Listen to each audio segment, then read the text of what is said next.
Good Sunday morning. Debates over guns and abortion have roiled this nation for decades. This week, those debates feel a bit more intense than they have in a while, and there are some deepening tensions between activists who wield power inside Republican primary circles and the overall electorate. Today marks the 16th anniversary of the Virginia Tech shooting. At the time, it was the deadliest mass shooting in U.S. history.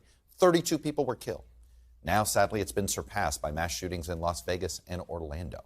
After 5 people were killed this week in a mass shooting in Louisville, Kentucky, 6 more killed 2 weeks ago at a school in Nashville, 2024 Republican hopefuls gathered at the NRA convention on Friday and rejected the idea that gun restrictions could somehow limit gun violence, and the NRA continued to demand unlimited political allegiance from the GOP.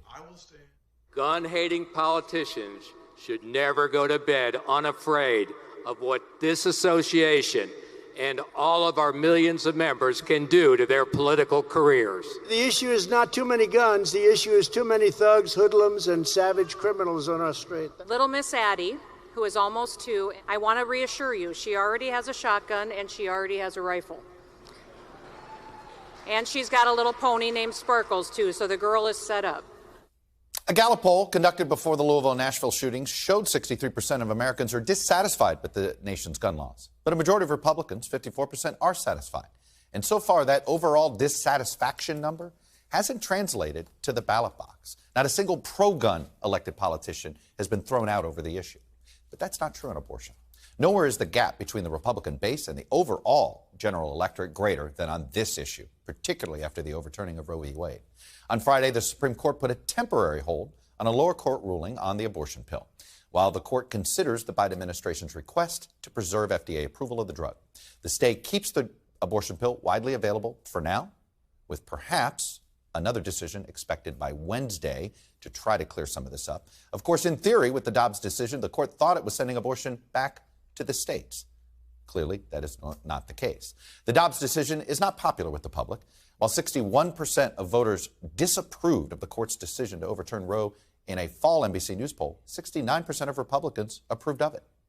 Republican elected leaders are well aware of the political challenges abortion presents right now. In 2024, presidential hopefuls have struggled to answer simple questions about where they stand on abortion rights and access. This week, Florida Governor Ron DeSantis quickly signed a 6-week abortion ban before a speech at Evangelical Liberty University. But he did it behind closed doors, and then he never mentioned what he did in his speech. Donald Trump has repeatedly refused to say whether he would even support a federal law that would restrict abortion. And you'll hear Tim Scott, Nikki Haley, even Mike Pence, all of them are struggling to define their views on this issue. Is it encouraging a culture of life, though, to propose the death penalty for women who get abortions? I must tell you that I'm not familiar with those proposals, and I don't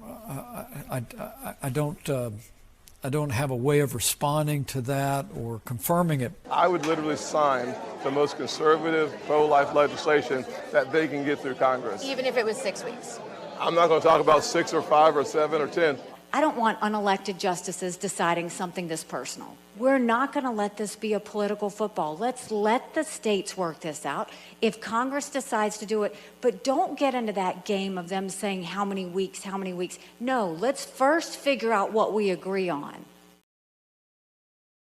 Thanks for watching our YouTube channel. Follow today's top stories and breaking news by downloading the NBC News app.